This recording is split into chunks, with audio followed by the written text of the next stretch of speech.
Hey guys, welcome back. BDCKR here. We're back with another Q&A. This is Season 2, Episode 21. Getting right into the questions. First one comes from Owen Louch. And they say, I'm using an Elite 10 level 60 Jessica Cruz, an Elite 10 level 55 Arkham Knight Batman, and an Elite 7 level 50 Flashpoint Batman. And I'm still getting significant variety in the 5,000 point fights. So we already answered this really quickly in the comments. And I wrote, this has been one of the best changes since Breakthrough was introduced, more variety at the higher levels. But I wanted to actually elaborate a little bit more because it's a little bit more complicated than that. So before Breakthrough, there was a small pool of characters with maxed out stats at level 50 Elite 7 that would draw the most fights. You know, the magnets. At the point where you are augmenting the health and damage stats, there wouldn't be much variety in the cards that you face because there were only a small number of cards that were in a tier above everyone else, right? So when you do the matchups, you know, in a 7-fight ladder, 6 and 7, they try to match up against guys that are stronger. Yeah. But after Breakthrough, unless you were cheating or hacking, most people don't have a full Elite 10 level 60. I mean, there's more and more now, but we're talking with health and damage maxed out to fully augmented. And that's significant because after Breakthrough, the tiers have essentially changed, right? What was max before is no longer there. And when I'm talking about tiers, I'm talking around the idea of power creep. So the latest challenge characters have stats that are significantly higher than other cards. So when the matchmaker is looking for those stronger teams to match you against in the 5th, 6th, and 7th fights, the closer you are to the maximum stats, the fewer choices there are, and that's why there's so little variety. And Breakthrough changed that because what was once a limit isn't even close. Yeah. And what obscures this a little is the fact that the battle point maximum has stayed at 5,000, but the range of fights that'll give you 5,000 points now is huge, right? I mean, remember our maxed out silver team? Yeah, we were still getting 5,000 in the last fight. Yeah, so the reason why you're seeing more variety with a high level team, but not the highest level team, is that there's effectively a higher tier above you. Yeah, and I've said this before. I think their best bet is like readjusting so that there's actually a different scale for battle points. Yeah, agreed. And they could do it by either just adding a higher tier above it or by rebalancing it so that it's so that what used to be the top tier at the bottom range isn't getting full. Yep. And the funny thing is, even though it's based off of totally based off of how much you play, so it's all based off of other people, there's no actual meaning to the number of points. Like it might as well be like 5 points or 4.5 points, right? Or no points at all. It's just ranking. Yeah, but even like if they're awarding points at all, I think people might even potentially be like angry if they're like, oh, we're getting less points now for the same fight. All right, so this, like aeroplan points. Yeah. Like air miles. Like those miles are kind of meaningless. Like it's an arbitrary thing. You know those loyalty club points where they give you like 1,000 or 100, whatever. Well, what it's really like is in World of Warcraft where they had where they did it after a certain amount of time you'd be fatigued and you get less experience points. Oh, right, and then what they did is they changed it so that instead of being fatigued after a certain amount of time playing, you were well rested before that time and you got a bonus XP. And it's exactly the same. And beforehand, people were complaining, and after people liked it. It's how you frame it, right? Yeah, so I think that's probably the best change would be to rebalance the points to give a better spread. And the best way to change that would probably be to just add more points. So you could get 6,000 instead of 5,000, even though I guess at the end of the day it wouldn't actually mean anything. Right. Oh, but even getting back to the original point about the variety, it's also a little bit true that when you're running a maxed out level 60 Elite 10 team, which we've been doing lately, there's still more variety than before.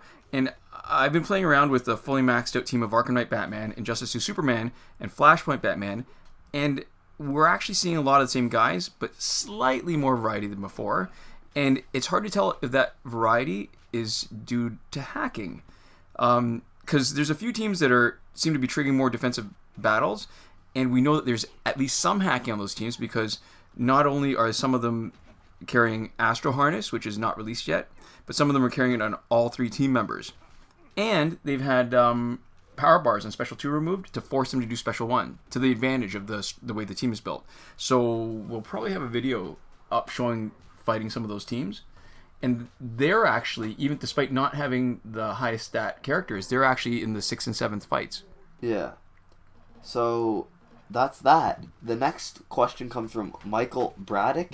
And I guess it's not really a question, it's a comment, but there's an implied question that we're going to answer. They say, having trouble playing against Raven. Yeah. All right. So I think that was just a clarification too, because he was saying, I need some help with Raven. Yeah. But if you phrase it that way, neither of them would technically be questions. That's true. But we thank you for your contribution. Yeah. When Raven first came out, she was and this is Raven Prime, obviously. She was giving a lot of people problems, and because it was different, right? The ability to swap health twice, it can be deadly if you don't have a plan. And it's actually changed a little bit because of what's going to happen with Astro Harness too, and we've shown it a bit in our preview video of that, but we'll talk about it more later. So it's the same reason why in almost every multiplayer video that we do, we talk about that team's specific strategy against very specific cards with abilities like Raven. Yeah. So even if you don't have a specific card as a counter, you need to know what you're going to do. You might want to take a look at some of those videos and pay attention to what we do when we're facing her. I mean, I know there's a lot, but we're jibber jabbering a lot throughout the whole thing. All right. There's really just two strategies, right? Yeah. You can either trigger her passive twice and then knock her out, and that strategy is more for when you don't have another way of dealing with her. Yep. And the second strategy, and this is a strategy that we try for most often, is to bypass her passive entirely, and that's with like kind of big damage and a low number of hits, so that you're more likely to blow right past that range. Right, because her range is when she's between 0 and 20% health, it triggers her passive. All right, so bypassing her passive is the simplest, but not necessarily the easiest. And the best, really. If you're going to pick one and you have the option, you want to pick the strategy of just bypassing it entirely. But you have to have a high damage single hit special, and you need to do enough damage. You need to be just above 20 if it's not a huge special, and bring it right down to 0. Yeah. But if you're talking about one of the later fights in Survivor, that can be hard because her health is going to be too high. Mm-hmm. It's hard to actually do that much when she's got a couple 100,000 health, right? Yeah. But if you're talking about an early fight, it's not that bad. So an alternative technique, besides doing a huge amount of damage, that would also be bypassing her passive, would be doing enough splash damage on her team or off her teammate, so that when she tags in, her health is low enough that one hit will take her out, right? Yeah.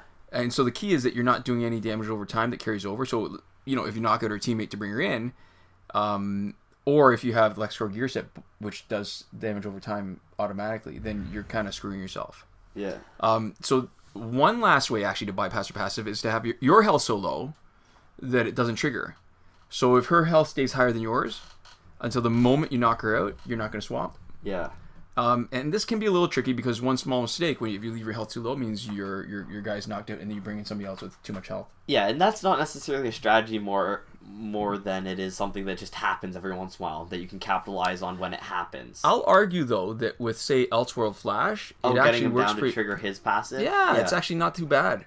It's like that's true. A bit of a competition. It's like a race to the bottom, right? Yeah, that's true. So you mentioned this earlier. So triggering your passive twice can be a little tricky, and sometimes it's unintentional, and sometimes you get burned. Because when her passive triggers, your health is reduced and hers is increased.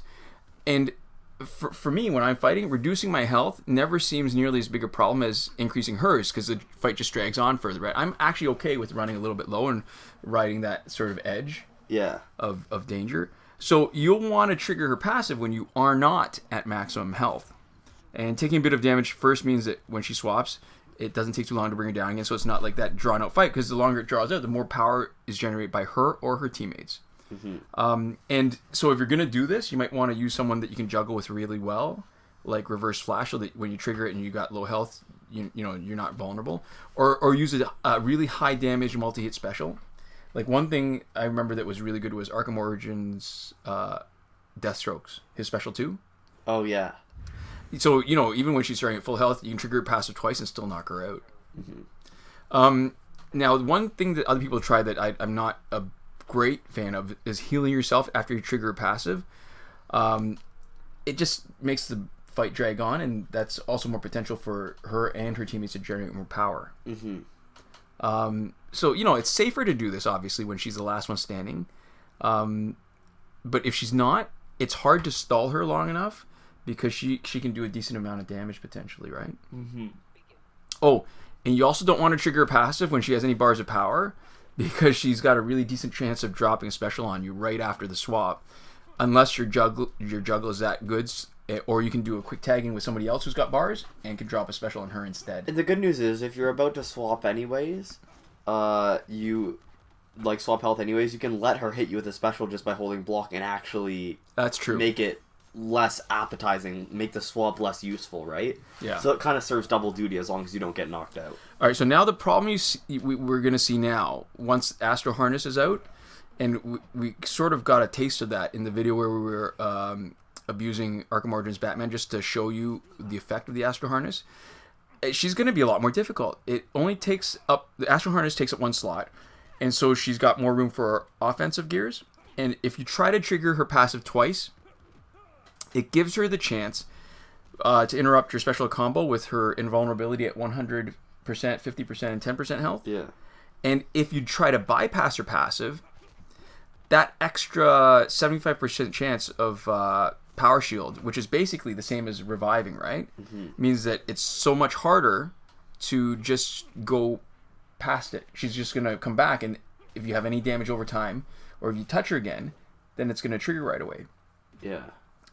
So I could see some people wanting to troll a little bit and putting Astro Harness plus 2 fourth world gears, and that would give her 2 revives in most fights.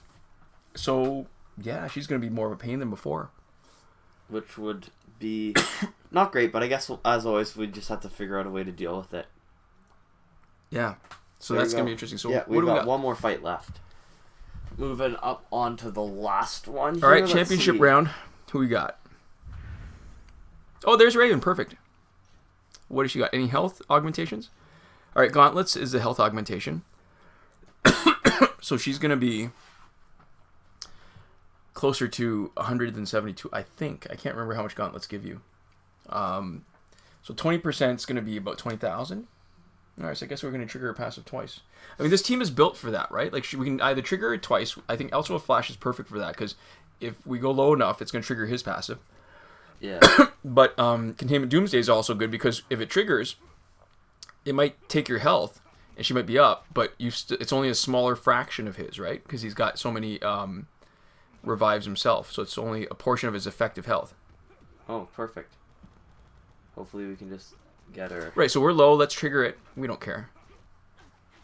Oh, crap. She's going to do special. As long as we block it, I think we're going to be okay. But you know what? Let's do it the easy way. Ooh, she's less than 20, so we can't actually hit her. Hold on. We need to build up a special. Oh. Or not. Easier said than done, I guess. Yeah, you know what? And here's the thing, too. Like, if we trigger it twice, Containment Doomsday is perfect both ways, because we can trigger it twice because he's got so much effective health, but he's also got a good one-hit special, right? Oh, no, life drain.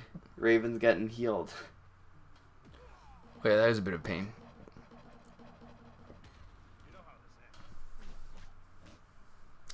What's interesting, though, Green Lantern used to be sort of a bit of deadweight tank, but his damage is actually higher than the other two guys now. Look at that. That is altogether too much health.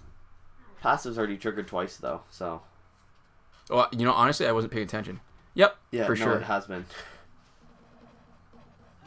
Ooh, and this might be enough for... Hopefully. There we go. Sweet. Sweet, sweet. We lost the Flash, but... We won the war. We won the war. There you go. All right. So there we go. That was the video. Thank you guys so much for watching. We'll see you guys next time. Komoda. Almost forgot that one.